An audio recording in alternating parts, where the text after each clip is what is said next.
UP की सियासत में मौसम का रुख कर अपनी दिशा तय करने वालों में जयंत चौधरी और उनकी पार्टी अव्वल रही है।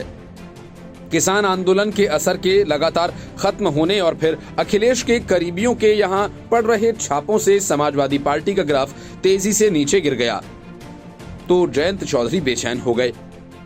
अब माना जा रहा है कि इन्हीं वजहों से जयंत चौधरी ने समाजवादी पार्टी से दूरियां बढ़ानी शुरू कर दी हैं। दोनों के बीच बड़ी समस्या सीट बंटवारे को लेकर भी है।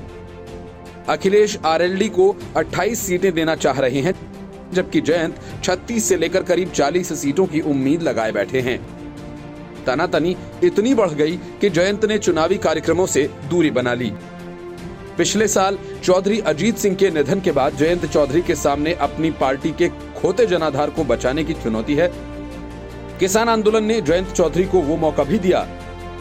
जयंत पिछले 1 साल से जिस तरह आंदोलनकारियों के साथ खड़े रहे, उससे भी उन्हें खूब सहानुभूति मिली।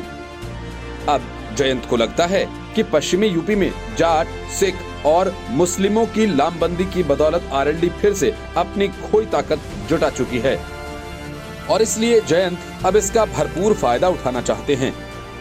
दरअसल वेस्ट यूपी के मेरठ, सहारनपुर, मुरादाबाद, बरेली, आगरा, अलीगढ़ के 6 मंडलों में 26 जिले हैं, जहां 136 विधानसभा सीटें हैं और इन सीटों पर जाटों का खासा प्रभाव है और वही निर्णायक भूमिका निभाते हैं।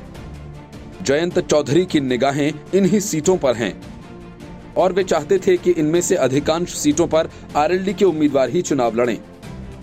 अगर बात करें गठबंधन की, तो आरएलडी 2002 के चुनाव में बीजेपी के साथ गठजोड़ कर चुनावी मैदान में उतरी। इस दौरान आरएलडी को 14 सीटों पर जीत मिली, जबकि 2% वोट हासिल हुए।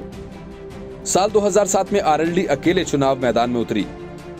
इस चुनाव में आरएलडी ने 10 सीटों पर जीत हासिल की, जबकि वोट प्रतिशत 2 से बढ़कर 4 पर पहुंच गया।